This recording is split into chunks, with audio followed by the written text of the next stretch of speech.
Hey, good afternoon, everyone. Folks we still have people coming in and joining us. Excited to have you all join our webinar today from the National Network of Perinatal Quality Collaboratives. All right, I see everyone has come through, so I'm going to get started. Hi again. I know we have some external folks. We can go back one more slide. We have some folks who are joining us from around the country who are part of the PQCs, but also maybe partners with the PQCs. I am Stacy Cunningham Penny. I'm an executive project director here at NICHQ, joined by Callie Rowland, who's part of the NNPQC team. And we are so excited to have our webinar, Mandatory Reporting and Public Health, an Increase in Preventable Harms, with Dr. Mishka Turplin and Lauren Polk and Katie Prenton. So we're Penton is so excited to have you all. Next slide. So we are going to I'm going to do just a quick bio introduction of Dr. Turplin and Ms. Polk, and then I will hand it over to them. And again, we're just so excited to have you all join us. So Dr. Turplin is board certified in both obstetrics and gynecology and in addiction medicine. His primary clinical research is around, his primary clinical research, public health, and advocacy interests lie along the intersections of reproductive and behavioral health. He's published extensively on health inequities. He's been central to guidance development with ACOG, the American Society of Addiction Medicine, and the Substance Abuse, SAMHSA, and Mental Health Services Administration. He's on faculty at the University of California. And so we're just so excited to have him here. Dr. Turplin has been a long friend and colleague of NNPQC. Lauren Polk is a senior research counsel at If, When, How, where she focuses on in-depth legal research in support of the organization's litigation and policy team and state and grassroots advocates. Lauren has authored and co-authored legal scholarship on constitutional standards for reproductive rights, international human rights law, as it relates to assisted reproductive technology and state harms at the intersection of immigration and abortion for young people in Texas. And we are so excited to have them both here. And Lauren, I'm going to pass it to you so you can introduce Katie. We are so lucky to have Katie with us. So Katie is a person in long-term recovery from substance use and mental health challenges. She works for Volunteers of America under contract with Florida Parish's Human Services Authority, and she has been a peer support specialist since April of 2019. And the way that we'll do this is that Dr. Turplin's going to speak first, and then he'll hand it to me, and then we're going to have some conversation with Katie before we go into Q&A. So with that, I'll hand it over to Dr. Turplin. Great. Thank you so much. And it's really a big delight to be here with the NNPQC, with Lauren, who I've collaborated on with several things recently, and with Katie, who I've worked with in Louisiana. So we're talking about mandatory reporting, public health, and an increase in preventable harms. And even though there we go. I wanted to lay a bit of the groundwork to talk briefly just about syphilis. It's in the news. Rates of syphilis, in particular congenital syphilis, are higher than they have been since the 1950s. And this, despite the fact that syphilis is treatable, we know almost everything about the condition. Hence, the increased rate of both congenital and maternal syphilis relates to access to care. And one of the largest associations with congenital syphilis, as seen here in the bottom in the MMWR recently, is substance use. So people who use substances are more likely to test positive for syphilis. There's also a parallel between syphilis and drug use in substance-exposed newborns. Specifically, both are reportable. Syphilis is nationally notifiable via the NNDSS system, and substance-exposed newborns are reportable through sort of this mandated reporting mechanism. And that's what we're going to talk about today. To some extent, we're going to drill down to the history of mandated reporting, the science and lack of science behind it, the motivations that health professionals have to report, and then finally sort of share alternatives to reflex test and reflex report. So CAPTA, the Child Abuse Prevention Treatment Act, emerges out of the ashes of something called the Comprehensive Child Development Act. This was a bipartisan piece of legislation that had directly addressed child poverty and would have provided, among other things, sliding scale childcare services across the United States. It was vetoed by Nixon, who labeled it as socialist.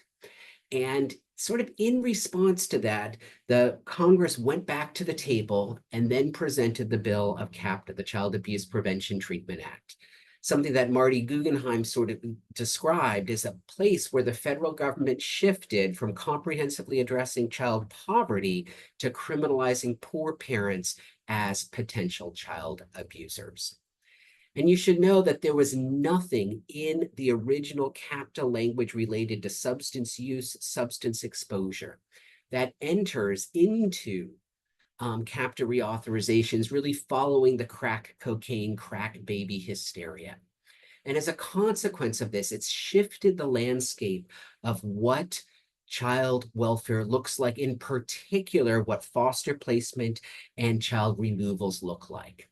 Today, half of all infants in the United States are removed for the primary indication of parental substance use, a rate that varies by state, as you can see here, but it's the leading cause of infant removals.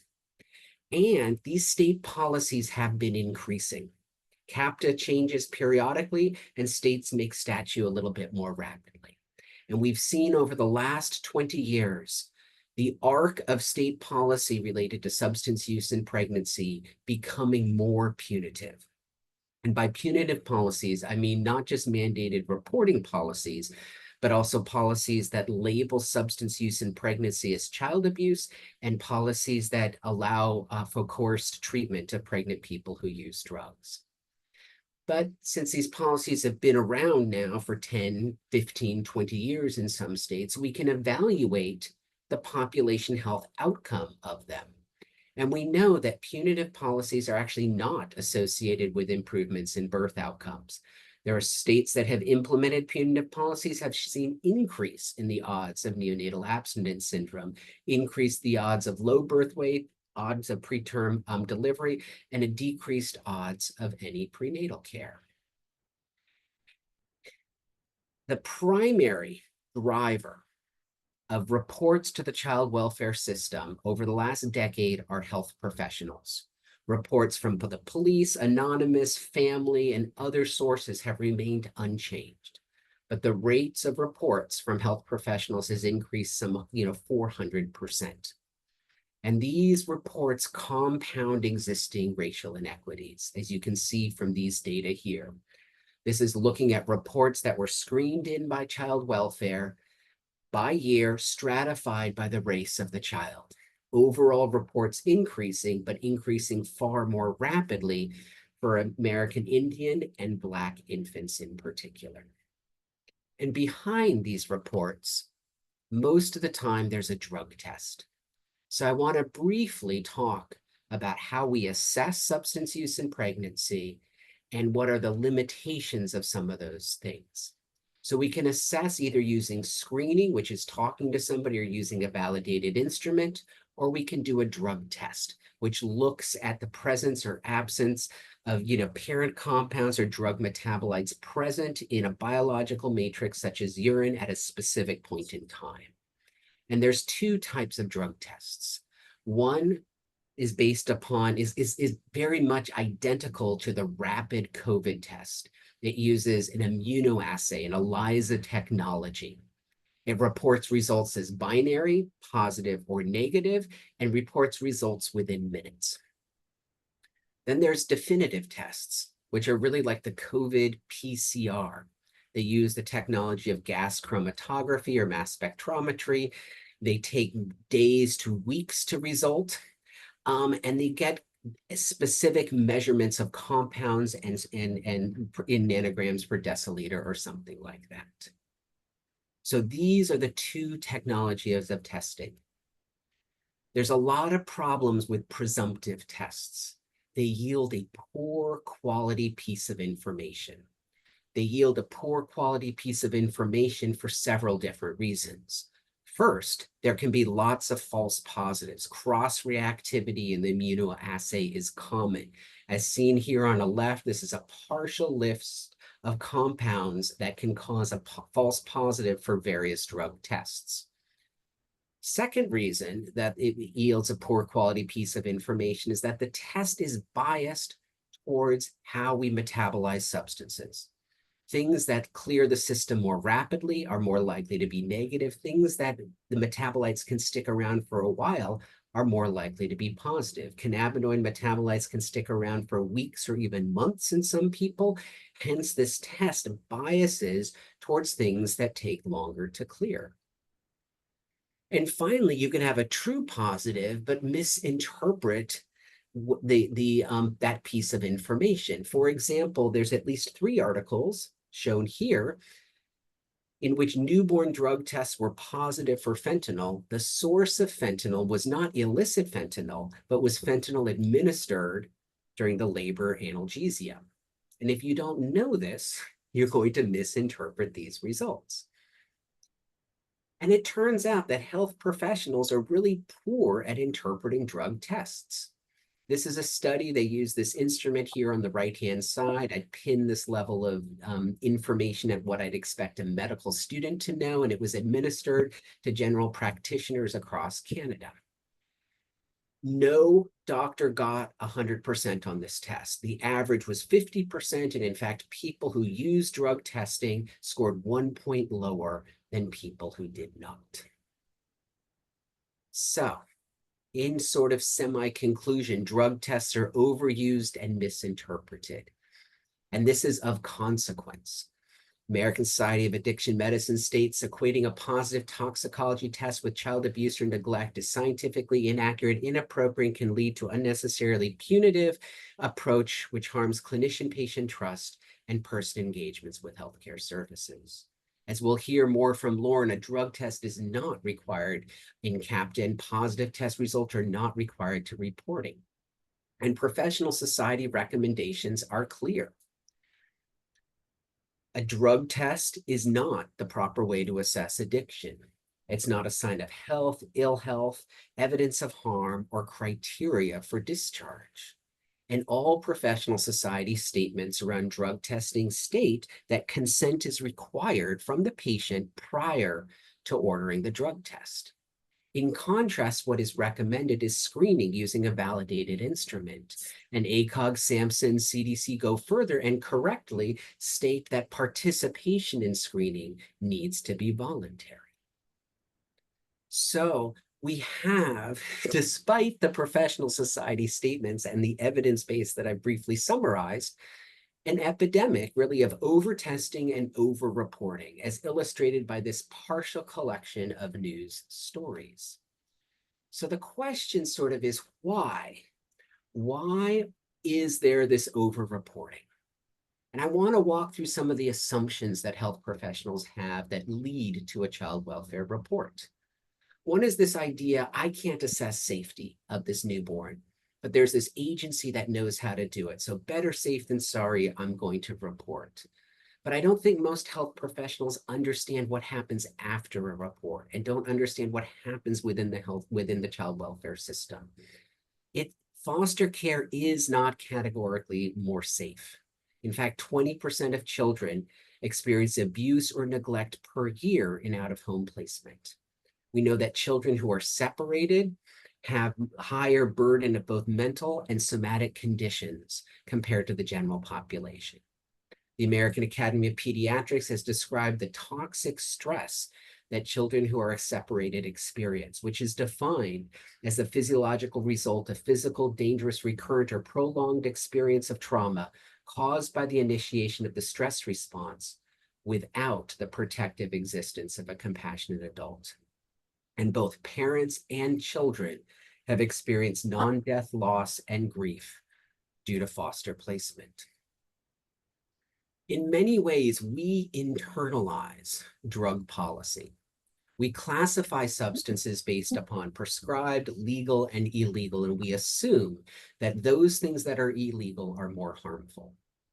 but this is a legal classification, not a biological classification. From the perspective of teratogens, substances that are known to cause birth defects, no illegal substance are teratogenic. Alcohol is the leading cause of preventable intellectual disability in the United States, and most teratogens are actually prescribed or legal medication substances. And it makes sense if you think about it from the fetus. The fetus does not know if the exposure was prescribed, illegal, a natural substance, a synthetic substance used as directed, or whatever. Those are meaningless categories, from the perspective of the fetus. Yet we respond to it, as if this legal classification has meaning. And that's in part because of the history of the crack baby, the racist history of crack babies. On the left-hand side, this was the first article that really launched crack babies into the national, attention. And on the right-hand side is just one of many examples of the hysterical response. This article, this famous article from Ira Chasnoff, was a case series of 23 people. There were 4 abruptions, and there were lower sort of scores of the cocaine-exposed infants on the Brazelton assessment. Despite that, limitation in the science, it was off to the races in terms of studies. But when we took a step back, this is the first systematic review in 2001 in this topical area, when you started to sort of drill down, even the poor science that was done, when you started to look at it more critically, you could see that things that were attributed to cocaine might have been attributable more to other things. And this context here is stratifying cocaine versus polysubstance. When we controlled, or when they controlled for other substance exposures, many of the birth outcomes that had originally been seen, sort of disappeared. And this is illustrated in this article that looks at birth weight stratified by substance there across the right, and then unadjusted, where there's an effect of substance on birth weight, adjusting for other drugs, less of an association, adding in social factors, psychological factors, behavioral and biomedical, and the more sort of complexity that you add to it, the less of an effect to no effect that you see. So the question is, what are we measuring? What aren't we measuring? And what is, the actual, important things to pay attention to? Finally, one of the other things, the other reasons why people assume that, we need to report to child welfare is the idea that people who use drugs in pregnancy are more likely to subsequently abuse or neglect their infants. There's one systematic review that investigates this, and they concluded that yes, people who use drugs are more likely to be involved with child welfare. That makes sense. That sort of reflects the policy environment. But they found no strong evidence of substantiated maltreatment. And in fact, they said the overall quality of this published literature was poor. And this is why, when I was part of a group of people who put together this new sort of standardized definition of neonatal abstinence syndrome, we put out these foundational principles. In particular, number 3, that a diagnosis of withdrawal does not imply harm, nor should it be used to assess child social welfare risk or status, used to prosecute or punish a person, or as evidence to remove an infant from parental custody. When we talk about this topical area, we recognize, that birth is not safe for people who use drugs. And I urge everyone involved with perinatal quality collaboratives to think about how discrimination is actually a patient safety issue. ACOG recently stated that the laws, regulations, and policies that require healthcare practitioners and human service workers to respond to substance use and use disorder in a primarily punitive way require us to function as agents of law enforcement. So I want to be clear that the assessment of substance use during the birthing hospitalization via a drug test is actually not the provision of clinical care. It's not diagnosis, it's not prevention, it's not treatment. And in fact, that tool, the drug test, undermines clinical care through the generation of legitimate mistrust in the people that we serve. And there's a conflict between providing healthcare and being a mandatory reporter, a conflict that we feel that I think directly contributes to our moral injury. So I want to end by sort of thinking about this environment of what I call mutual mistrust. Patients mistrust us, and their mistrust is warranted. It's warranted by their experiences of oppression, by their, by historical memory and generational trauma, by their experiences of being discriminated in healthcare settings. When we mistrust patients, that tends to be misplaced. It's rooted in discrimination and in prejudice. So what happens if a patient trusts me and they shouldn't have trusted me? The consequence of that misplaced trust can be severe to that person. What happens if I trust somebody that I should not have trusted? The consequences to my misplaced trust are actually really minor.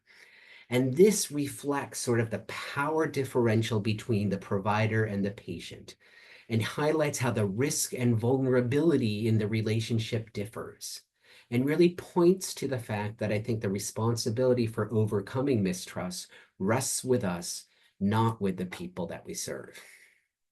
So with that, thank you. There's some resources we'll return to. I'm turning it over to you, Lauren. Thank you so much, Mishka.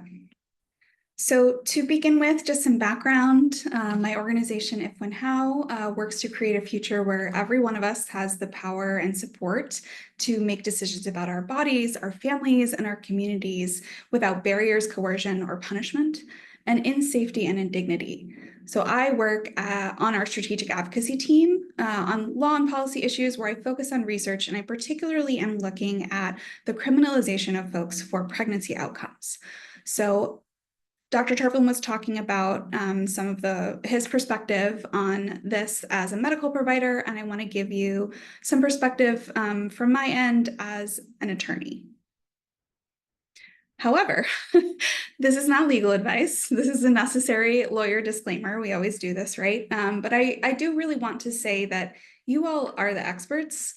I really trust you to use your discretion, and nothing that I share today is meant to judge your decisions or suggest that one decision is better than the other, because I can't know what you're facing in cases with individual patients or when you're consulting with colleagues who are thinking about providing care. And instead, I really want to provide some facts and some information that you can use to inform that decision making. And when I talk today about mandatory reporting, I'm going to be referring mostly to state laws or policies, and I'm usually talking about policies that require a report, but there are also a lot of policies that allow a report.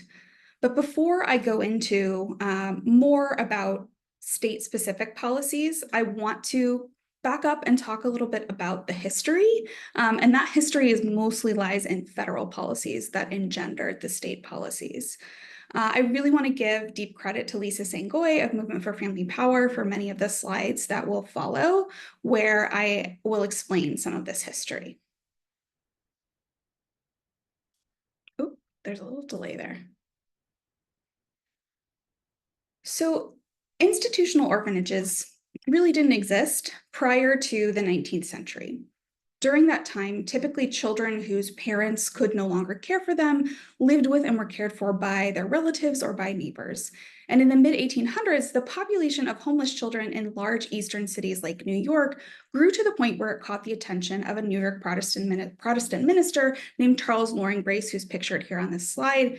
Brace really tried to place children in local homes, but he grew overwhelmed by the need. So he decided to send these children via train and other transport to rural areas in the Midwest, along with neighboring states. And though it wasn't named so at the time, we now know this as the quote unquote orphan train movement. Many of these children came from poor immigrant families. And this is in part because Brace had seen the revolutions in Europe of 1848, and they terrified him. In particular, he was terrified of poor immigrant Catholics, whom he branded a, quote, stupid foreign criminal class, and the, quote, scum and refuse of ill-formed civilizations, unquote. He worried that, quote, some demagogue might arouse their passions and fuse all the elements for a Parisian scene of riot and blood, unquote. And of course, Brace explained, these Catholic immigrant parents were genetically inferior, passing bad gemels onto their children. And fortunately, these ill effects could be reversed by taking away the children and shipping them out to middle-class Protestant farmers in the countryside. Some children were placed in loving families. Others were used as slave labor on Midwestern farms. And records of vetting the children as orphans and of vetting the placement families are really sparse, but it seems like from the record keeping that they lacked proper follow-up, with very few agents assigned to thousands of placements. And in fact, families sued the agencies in an attempt to get back their children.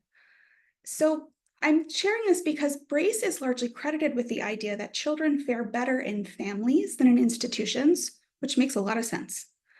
But Brace is also the origin of the myth that taking children away from their present circumstances and placing them with an entirely new family is the best thing for them. He also really looms large as an early adopter of the idea that some families are just inferior due to genetics, circumstance, choices, or all of the above. And that idea really permeates how we think about child welfare and foster care today. The early foster system also played an instrumental role in the mass removal of American Indian children from their homes and communities to white families, which historians now recognize as an effort at assimilation and social control. You might be familiar with the phrase used to support Indian boarding schools, which was kill the Indian, save the man. So this foster system was again driven, at least in part, by a belief that certain cultures were inferior and that children might be saved by placement into and assimilation into white, non-immigrant, middle-class Protestant institutions. So by the 1970s, up to 2/3 of American Indian children no longer lived with their families or even in their own communities. And I want to further illustrate this history by reading an excerpt from an article by Jenny Polkempner and Jennifer Rodriguez, who are two youth advocate attorneys. So Henry Berg, the head of the American Society for the Prevention of Cruelty to Animals, established the New York Society for the Prevention of Cruelty to Children in the late 1800s as a means to address both the continued problem of poor children on city streets and cases of extreme child abuse or maltreatment. These chapters started to develop in most big cities across the country to respond to child abuse and neglect. And what's important from a legal perspective is that this organization had quasi-judicial power to remove children from their homes and place them in foster care or institutions when their homes or their care were deemed unfit. While they did attempt to assist parents in caring for their children, the authority to remove children was their most marked feature and resembles the structure of our current child welfare system. By the 1900s, America's state and federal courts had validated the authority of the state to step in and remove children from their homes to respond to abuse and neglect. Foster homes and institutional care remained the main response, and there were even then concerns about the conditions that children faced in those settings. Slowly but surely, the role of the federal government in child welfare was firmly established. And so all of this means that foster care had moved from private or religious charitable institution oversight to government funding and oversight. And that connection has really deepened since then. So the program most of us refer to as welfare began as aid to dependent children during the New Deal and offered financial assistance to women whose husbands couldn't work, weren't around, or were dead. Pramila Nadasan, who's a welfare historian, has said that, quote, when it started, the architects of that program assumed that the beneficiaries would be largely white women who were widows, unquote. Poor Black women were often rejected when they applied for those benefits, and if they did receive them, they might be conditional. So for example, Nadasan said that in the South, officials would do things like cut off welfare aid to Black women during cotton picking season. Still, as Black families moved out of the South, it became easier to access welfare benefits, and the face that the public began to associate with welfare, which is majority white now and was majority white then, is actually the face of a Black woman. So this led to backlash against the program and cuts to benefits. And then by 1967, as you see here, a grassroots movement composed of self-proclaimed welfare mothers secured entitlements to benefits, raised benefit levels, and increased the availability of those benefits to families headed by women. And as a result, by 1967, a welfare caseload that had once been 86% white had now become 46% non-white. Then in 1980, we had the enactment of the Adoption Assistance and Child Welfare Act, and that solidified the structure for federal funding for child welfare systems. They required, quote, reasonable efforts to prevent placement, so preventing taking children away, and providing funds for in-home services for children and their families. But there were always unlimited funding for these in-home services, even at the same time as there was and still is unlimited funding for foster care reimbursement for eligible children. So again, limited funding to keep children at home, but unlimited funding for foster care reimbursement. The US spends the least out of 10 developed nations on benefits that support families, and we have the lowest child well-being ranking and the highest number of child maltreatment deaths. So popular public support for welfare has remained low, and the war on drugs, as Mishka mentioned earlier, in the 80s and 90s gave new fodder to anti-welfare advocates and increased a sense in the public that we must protect children of parents with substance use issues. And this arose because, as Mishka mentioned, we still had, and we still have, very poor understanding of what impact substance use during pregnancy actually has on a born child. Our science has come a long way, and we have a better understanding that substance use during pregnancy does not always correlate to infant harm or even to non-harmful impact.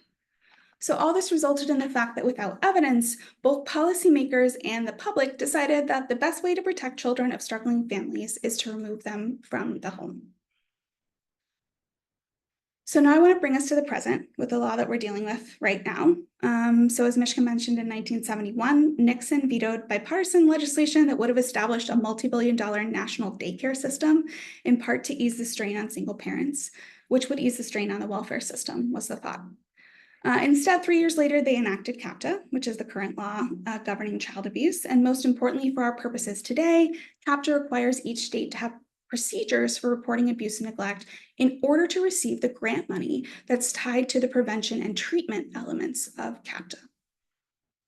As early as 1973, child advocates knew that investigation without subsequent services wasn't effective. And yet, as reporting increased as a result of the laws, that's exactly what emerged.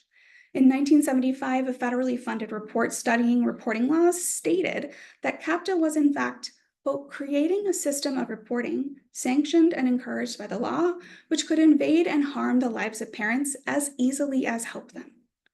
The authors also pointed out that a reporting emphasis distracts from the societal problems that actually make children less safe, including poverty, lack of childcare, lack of access to healthcare, and lack of housing. But because the conclusions in this report were politically and socially unpopular, it was largely ignored. They just didn't pay attention to it. And so we're left with this system of mandatory reporting, which is, and I want to underscore this, it's not evidence-based.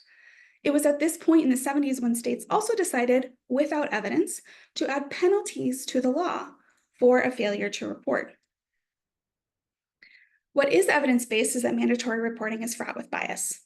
So even though rates of child abuse are the same across racial lines, rates of reporting are 2 to 4 times higher for Black and Native children. And what we know from studies is that less than 2 in 10 children who enter the foster system do so due to physical or sexual abuse. So many removals are actually poverty adjacent. So wearing dirty clothes, living in dilapidated housing, missing school, going hungry, or being left home alone.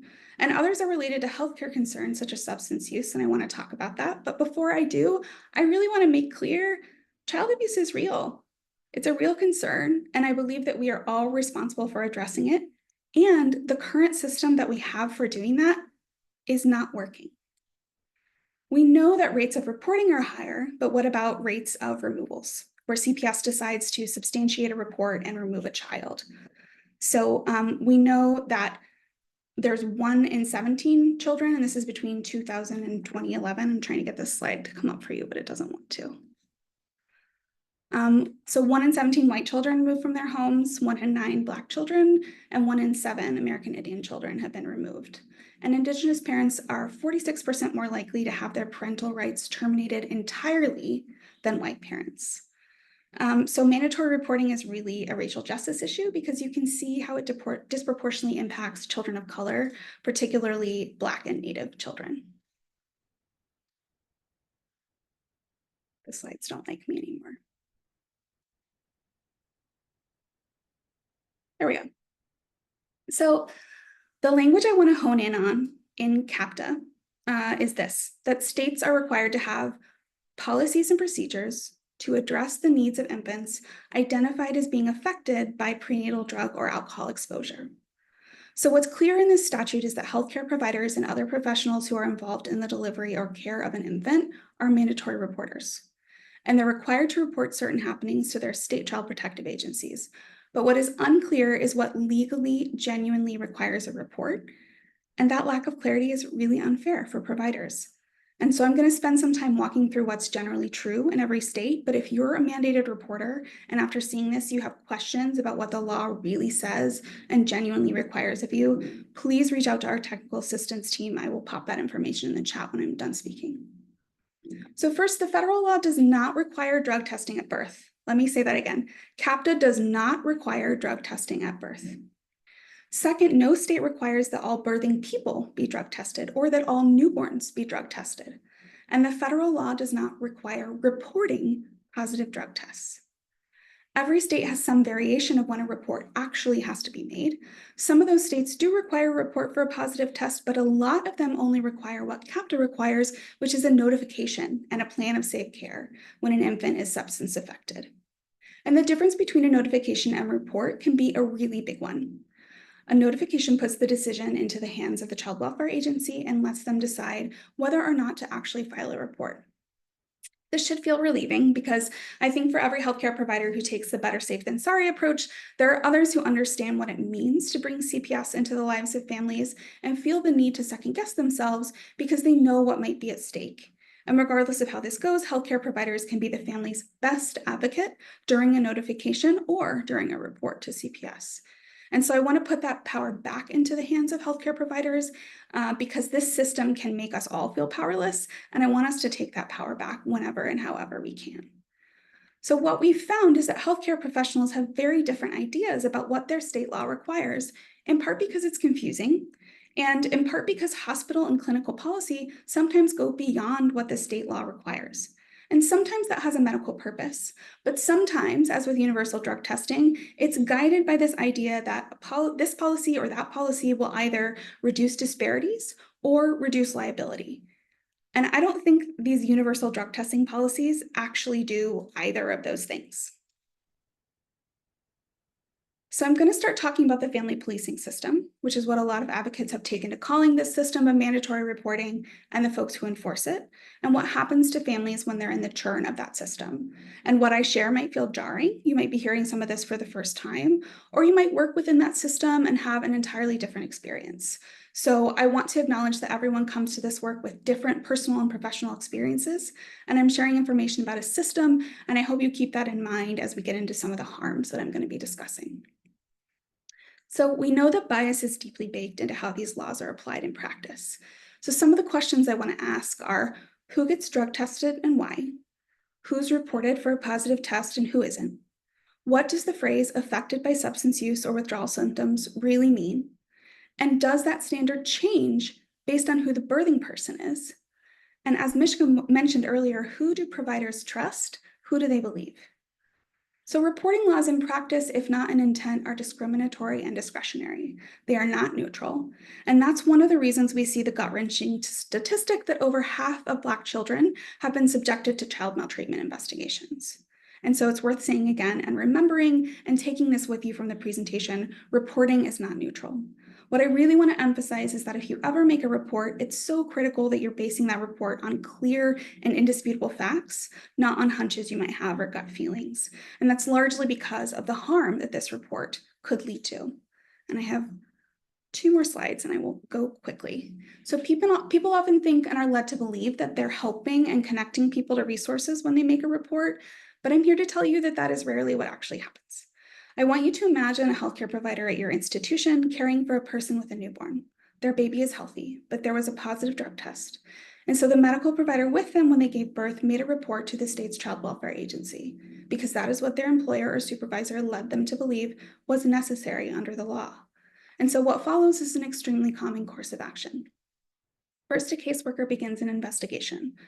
During the investigation, the caseworker is speaking to the birthing person's care providers, to their neighbors. It can include questioning that either hints at or openly shares details about the allegations of abuse. It looks like interviewing the birthing person's older children alone at any hour of the day or night, and those interviews can use coercive language.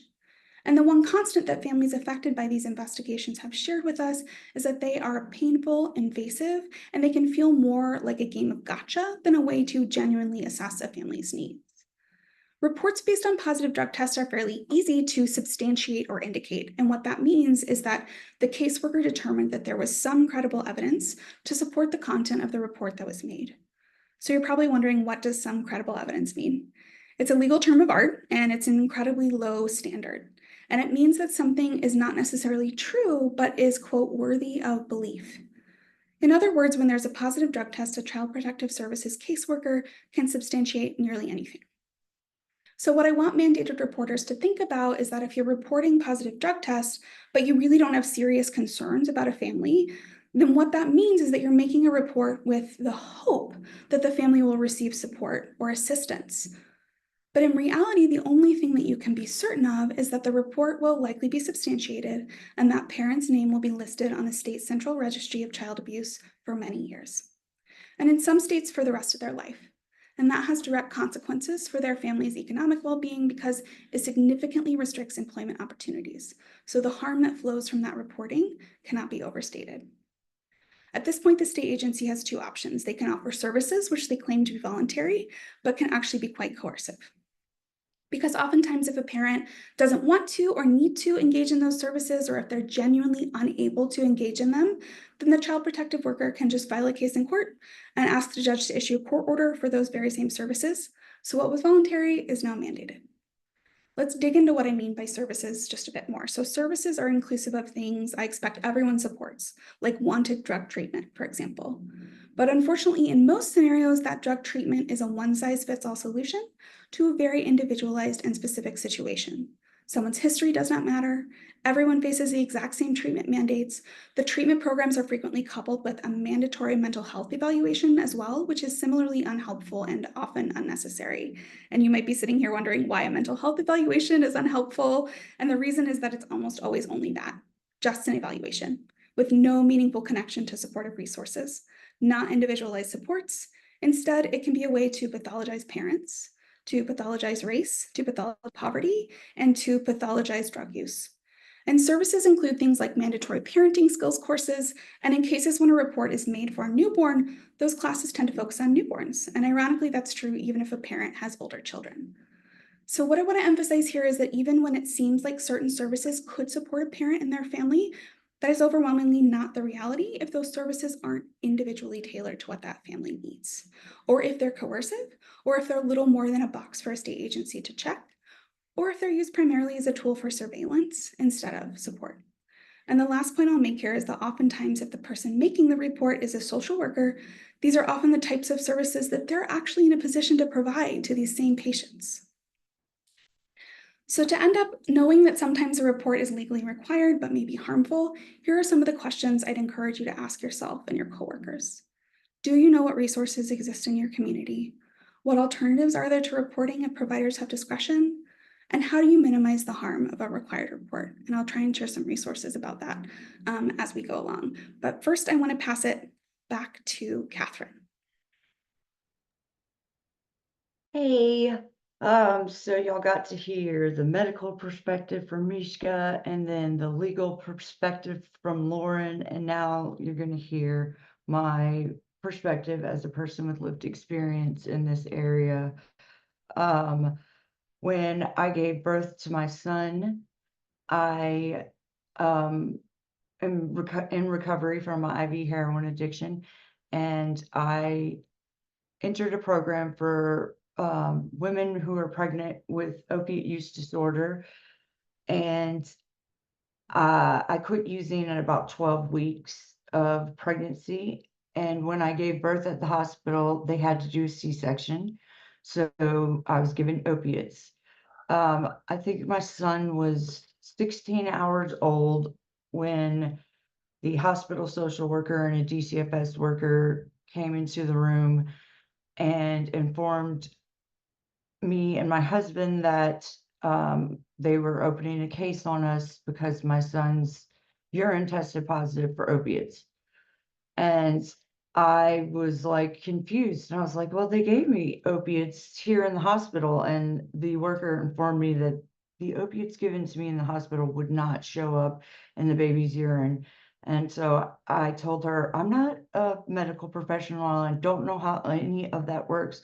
But what I do know is the last time I used any illicit substance was March 10th of 2018, around 12:30. And I still remember that date and that time because that was like when hell ended for me. Um, the lady, I was very candid and open with her and shared my recovery journey with her, and um, spoke with her about times in the past trying to get into recovery that were unsuccessful, and how my son saved my life, basically, is how I felt about it. The lady that was the DCFS worker uh, proceeded to basically, without calling me a liar, tell me that what I was saying did not add up with the facts that she was looking at. And my husband became really angry at her, said a few choice words, and he was banned from the hospital for 24 hours. And he was my main support during this time. And, recovery is hard enough as it is, but being early in recovery and having a child, I think, made it doubly hard. And then having my husband removed from the hospital made that even more devastating to me. And the support that I was offered, I was already in the program for pregnant women with opiate addiction. The support I was offered was to go to a place that was 30 minutes away from where I lived, that was strictly a place for people who are court ordered to attend treatment. I had to strongly advocate for myself to be able to remain in treatment where I was already receiving treatment and had been doing so for the past 7 months at that time. And thankfully, they did allow me to continue my treatment there. But this, to me, felt like I was being treated like a criminal for having a disease of addiction. And I called my OB right away, and he was like, "You absolutely, the medicine we gave you absolutely would be in the baby's urine. Your water broke, there was no barrier between you and the baby. Have that lady call me." So I tried to get the DCFS worker to call him, and she never called him. My baby ended up going into the NICU. He showed signs of withdrawals fairly soon after this happened, and I was still like under the effects of anesthesia, but I was like devastated. I was very emotional, and crying a lot. And I can't help but feel like my heightened state of emotions did not help him in any way when we're trying to bond and we're trying to do that skin to skin. And I'm working on trying to breastfeed a partially tongue-tied baby. It did not help that at all. And then my husband being gone, I didn't have much support at all. And I had other family members come and help, but I can't imagine what it would be like for someone who had no other supports at all. Like in that moment, I questioned whether I should have had an abortion instead of gone through with the birth, if I was even worthy of being a mother, if I should just, like, maybe this lady's right, maybe like just because I'm an addict, like I don't deserve to be a mother to my child. Um, and thankfully, um, I had a good support network and a good support system of other people in recovery that all came to the hospital and helped me get through this time. Um, but it's definitely, I've been through some pretty traumatic things in my life, and I rank the interactions I had with DCFS up there, like as like probably one of the most traumatic experiences I had, because it's my first child, my baby, that's my lifesaver. And I felt like he was trying to be taken from me. And I remember the worker asking me, like, why are you so angry? If you didn't do anything wrong, why are you so angry? And I was like, in mama bear mode, it's like, this is my baby, this is my child. Like, I felt like it was like a life or death situation going on there, you know. And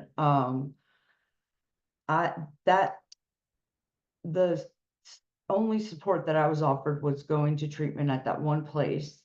And my child ended up having withdrawals, like I said, was put in the NICU. And at the time, the hospital did not let mother's room in. So every day my heart was ripped out of my chest multiple times a day when I had to leave after feedings. And had I been required to go where that lady wanted me to go, I would not have been able to be at all the feedings. And so that support really would have been a hindrance for me, actually.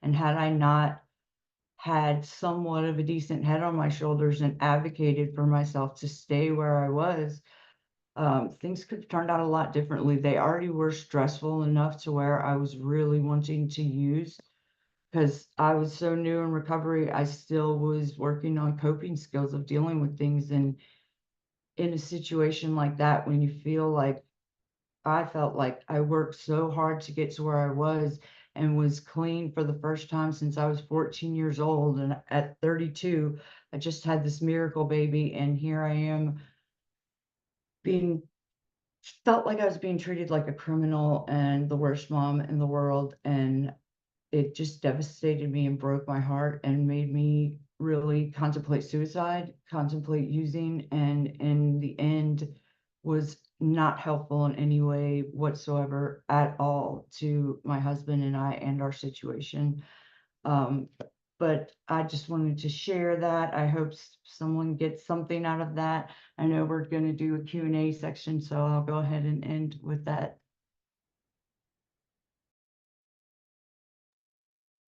Thank you, Katie, so much for sharing that story. And it illustrates so many things that I've seen, you know, from the sort of provider side of things.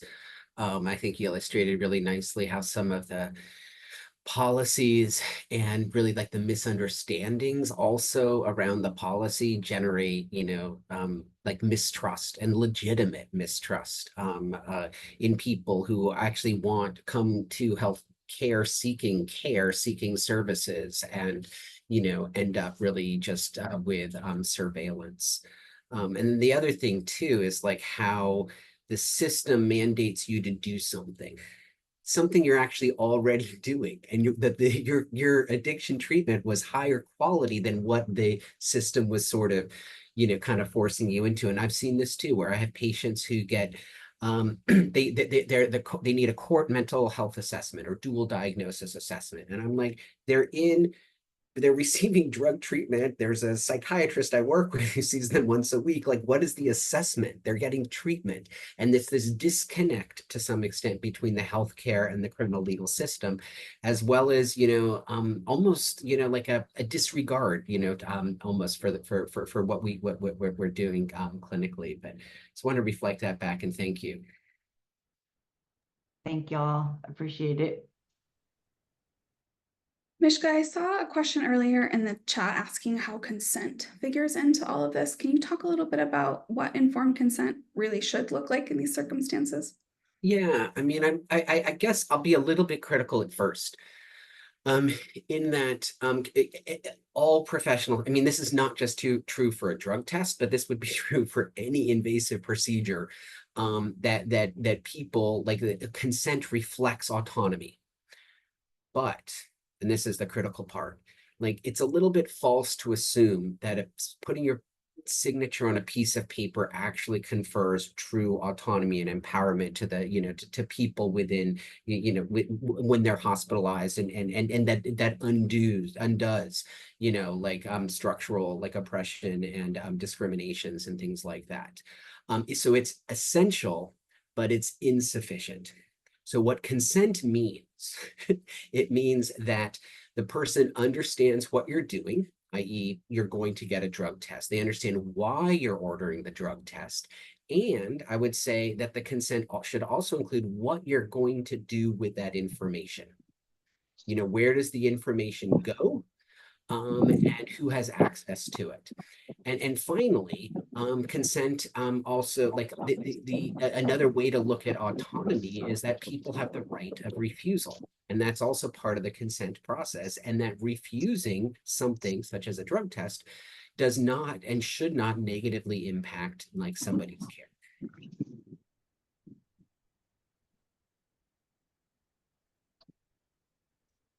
Larissa, I see you're off mute. Did you have a question?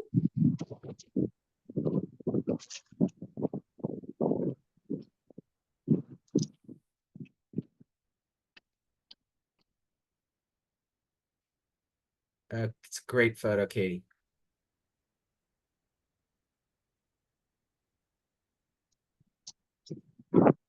So any further questions, please put them into the chat. I don't know if people have the ability to unmute.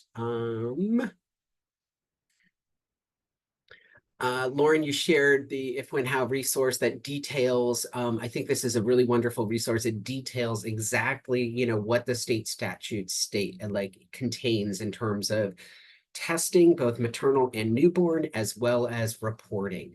And hospitals have different, you know, policies and things like that, but it's a useful place to begin. And I would encourage everyone to kind of take a look at what your hospital policies are, to think about redoing them and centering them really, you know, like on the people we serve, and engaging in a rigorous process around this. Because in many ways, it's the process and it's the relationships we build through that process that are probably more meaningful than the actual policy itself at the end of the day. It has to be something that folks agree to. Hi, can you guys hear me? Yes. Hi, I just wanted to thank Katie again.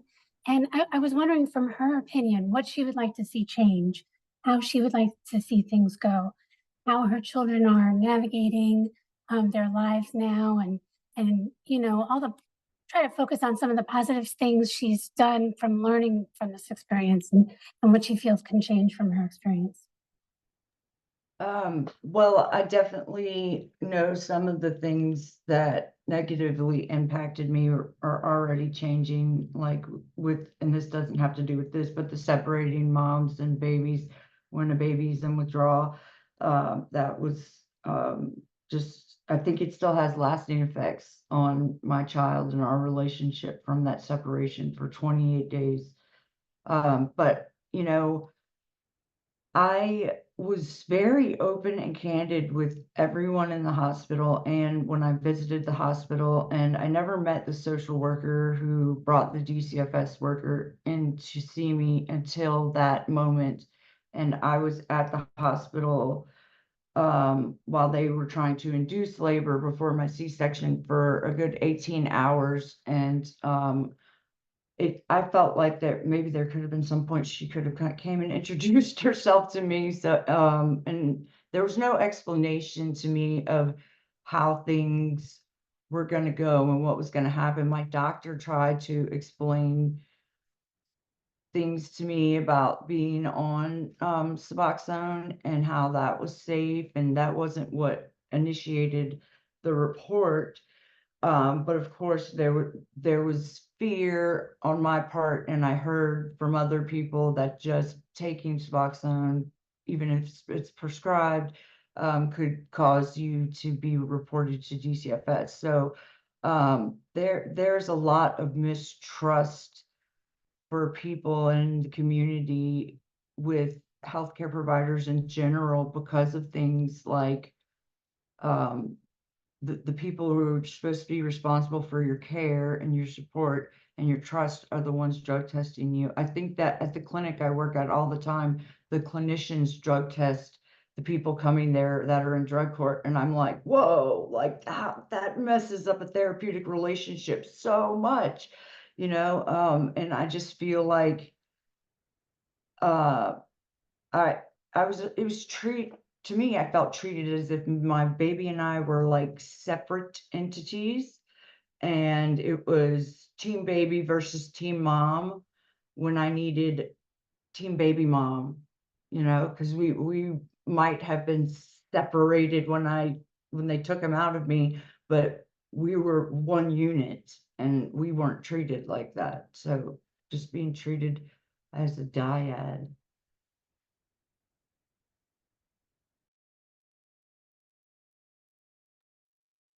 I love that turn of phrase, and that really is a really nice definition of the dyad. Well, this has been a fantastic conversation, and I mean, just so informative. I hate to stop us, but we are right at the top of the next hour, and we would love everyone's feedback, but I want to just have everyone just do a round of a virtual applause. Thank you for Dr. Turplin, Ms. Polk, and Ms. Penton. Just thank you so much for everything, for all of your insight. Katie, for your bravery and sharing your story with us. We really appreciate just hearing that and you trusting us enough to do that. So, and Dr. Turplin, Ms. Polk, we would love to have you come back anytime. So thank you so much. And everyone, please have a wonderful rest of the week. Take a moment to complete the poll and Survey Monkey, because we do utilize that information to guide future webinars. And for our PQCs who are on, just a reminder, there will not be an August call, a TA call for this month. August vacation time, giving everyone a break, and we'll see you all in September. So we'll leave the line open so you can complete that poll. But again, thank you all so much, and thanks for joining us today. Bye. Have a great week. Have a great day. Take care.